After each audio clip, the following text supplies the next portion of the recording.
কাজিৰঙাত মানুহে যেতিয়া বিজেপিৰ পদুম ফুলক প্ৰত্যাখ্যান কৰিলে, এতিয়া বিজেপিয়ে আপোনালোকৰ ভৰিত ধৰিবৰ কাৰণে এই নগাঁৱৰ চুকে কোণে ঘূৰি ফুৰিছে।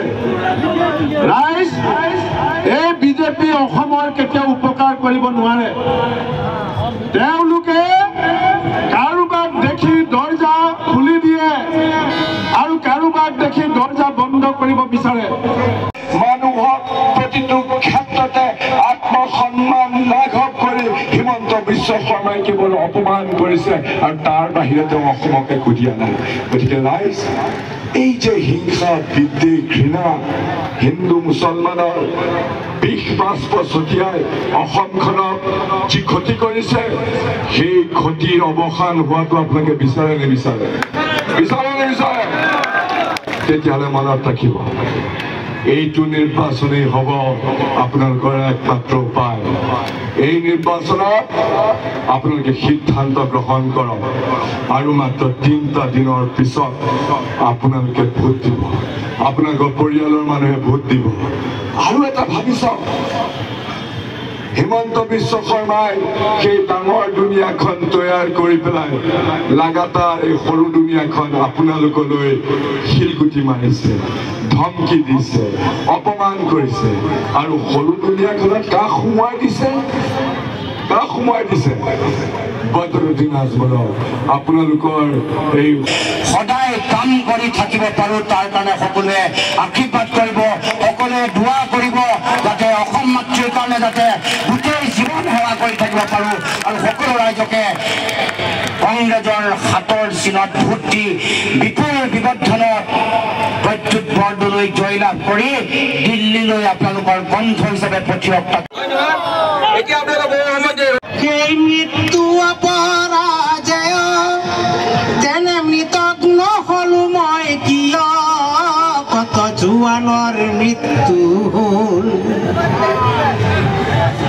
হেন হিমালয় ভাৰতৰে প্ৰহৰী, কাহানী শুনিছিলো কাহিনী।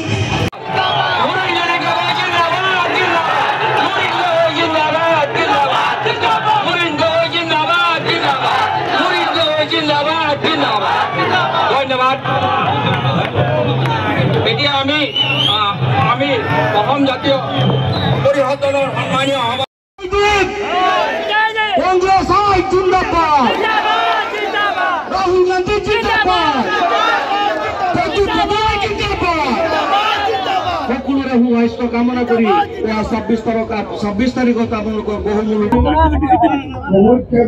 মুখ্যমন্ত্ৰীয়ে ভুৱা সপোনতে চলিব লাগিব। তেওঁলোকৰ এইবাৰ বিজেপিয়ে তেওঁলোকৰ যিটো মিছা ৰাজনীতি, প্ৰলোভন, সাম্প্ৰদায়িকতা, বিভাজনৰ ৰাজনীতি এবাৰ নচলিব। এইবাৰ ৰাইজৰ যিটো শক্তি, এই শক্তি প্ৰমাণ হ'ব। বিজেপিৰ প্ৰাৰ্থীৰ লগত এবাৰ আমাৰ বিৰোধী শিবিৰৰ প্ৰাৰ্থীগৰাকী যুদ্ধত নাই। এইবাৰ যুদ্ধত বিজেপিৰ লগত পোনপটীয়াকৈ সাধাৰণ জনগণ, যাক অন্যায় কৰা হৈছে, যাৰ বিৰুদ্ধে বিভিন্ন জাতীয় অন্যায় কৰিছে, বিভিন্ন জাতি জনগোষ্ঠী সাধাৰণ জনগণক বিভিন্ন ধৰণে অন্যায় কৰিছে, অত্যাচাৰ কৰিছে, গণতান্ত্ৰিক অধিকাৰ খৰ্ব কৰিছে, মূল্য বঢ়াইছে, মূল্য বৃদ্ধি কৰি কৰ কাটল বঢ়াই বিভিন্ন ধৰণে অত্যাচাৰিত কৰাৰ বিৰুদ্ধে এইবাৰ ৰাইজে ভোট দিছে। সেইকাৰণে ইতিমধ্যে যোৰহাট আৰু ডিব্ৰুগড় বিজেপিৰ ভেটি উচন হৈছে। ৰাইজে সিদ্ধান্ত লৈছে বিজেপিক উৎখাত কৰিবৰ কাৰণে যোৰহাটৰ নগাঁও কি হ'ব, নগাঁৱত একেবাৰে জয় 100% ফাইনেল হৈ গৈছে। আজি সভাৰ উপস্থিতিয়ে চাৰিওফালে আপোনালোকে দেখিছে চুনামি, জনগণৰ চুনামিত নগাঁৱত এবাৰ বিজেপি উৎখাত হ'ব। এতিয়া আমাৰ চবতে ভাল চলি আছে, নগাঁও ভাল চলি আছে, গুৱাহাটী ভাল চলি আছে, ধুবুৰী ভাল চলি আছে, আমাৰ কৰিমগঞ্জ, এইবোৰ মই পোৱা খবৰ।